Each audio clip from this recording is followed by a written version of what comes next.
جب کوئی شخص فوت ہو جاتا ہے تو اس کے اعمال کا سلسلہ ختم ہو جاتا ہے۔ جب آپ تھے تو آپ نماز بھی پڑھتے تھے اور آپ کے نامہ اعمال میں اس کا ثواب درج ہوتا تھا۔ اب آپ چلے گئے دنیا سے تو نمازوں کا سلسلہ ختم ہو گیا۔ آپ صدقہ دیتے تھے، اس کا ثواب آپ کو دیا جاتا تھا، اب آپ نہیں دے سکتے۔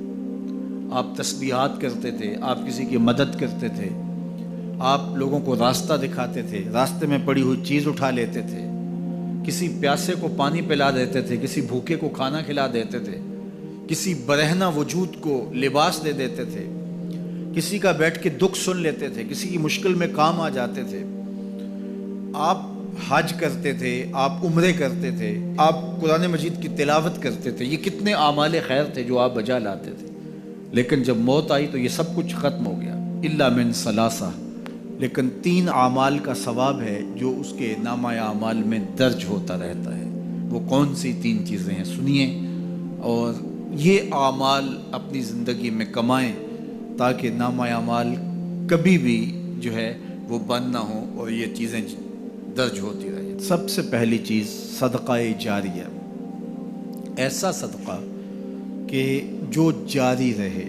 آپ نے مسجد تعمیر کروا دی، جب تک وہ مسجد موجود رہے گی اور لوگ اس مسجد کے اندر نماز پڑھتے رہیں گے، ان کی پیشانیاں سجدہ ریز ہوتی رہیں گی، تو نماز پڑھنے والوں کو تو ثواب ملتا ہی رہے گا، جنہوں نے مسجد تعمیر کروائی ان کے نامہ اعمال کے اندر بھی ثواب درج ہوتا رہے گا۔ صدقہ جاری، مدرسہ تعمیر کروا دیا، آپ نے کوئی ہاسپٹل بنوا دیا، آپ نے انسانی ضرورت کے لیے پانی کا کنواں کھدوا دیا، اور کوئی اور ایسی چیز کہ جو آپ کے بعد بھی جس کا فیض لوگوں تک پہنچتا رہے، وہ فیض رساں چیز جب تک موجود رہے گی اور اس کا فیض لوگوں تک پہنچتا رہے گا تو نامہ اعمال میں ثواب درج ہوتا رہے گا۔ دوسری بات، او علم ینتفع بہ، یا علم جس سے لوگوں کو نفع پہنچتا ہے۔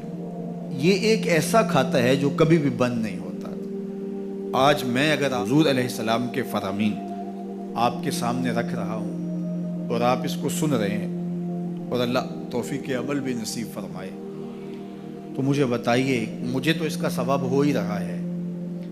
اب جس استاد نے مجھے پڑھایا ہے اور یہ سکھایا ہے، یہ جتنے لوگ سن رہے ہیں سب کا ثواب میرے استاد کے نامہ اعمال میں درج ہو رہا ہے، اور میرے جیسے اور بھی شاگرد ان استادوں کے جو اگر یہ کام کر رہے ہیں تو ان کا ثواب بھی استاد کے کھاتے میں درج۔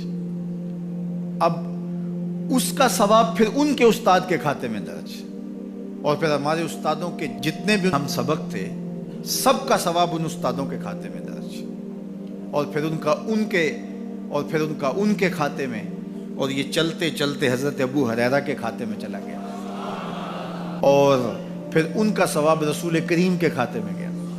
اللہ اکبر۔ تو بات کر رہا تھا کہ اس طرح کھاتے بڑھتے چلے جاتے ہیں اور نامہ اعمال میں ثواب درج ہوتا چلا جاتا ہے۔ او علم ینتفع بہ، ایسا علم جو نفع دیتا ہے۔ او ولد صالح یدعو لہ، تیسری بات، صالح اولاد جو ماں باپ کے لیے دعا کرے، اور ماں باپ کے لیے جب دعاؤں کا سلسلہ اولاد کی جانب سے جاری رہتا ہے تو وہ صدقہ جاریہ ہوتا ہے۔ صالح اولاد ماں باپ کے لیے کبھی بھی دعا ترک نہیں کرتی۔ اولاد صالح تبھی ہوگی کہ وہ 5 گانا نمازی ہوگی، اور 5 گانا نمازی اولاد اہتمام سے دعا نہیں بھی کر پائے گی تو دن میں کتنی مرتبہ کہے گی، ربنا اغفر لی ولوالدی، اے اللہ مجھے بھی بخش دے، میرے ماں باپ کو بھی۔ ایک شخص کے 2 بیٹے ہیں، 3 بیٹیاں ہیں، 3 بیٹے ہیں، 4 بیٹیاں ہیں، اور وہ نمازی ہیں، اور روز کہتے ہیں ربنا اغفر لی ولوالدی۔ یار کبھی تو کوئی لمحہ ایسا ہوتا ہے جب تار جڑی ہوئی ہوتی ہے، کبھی تو لمحہ ایسا ہوتا ہے جب بالکل خلوص کا رشتہ مضبوط ہوتا ہے، کبھی تو لمحہ ایسا ہوتا ہے جب رقت طاری ہوتی ہے۔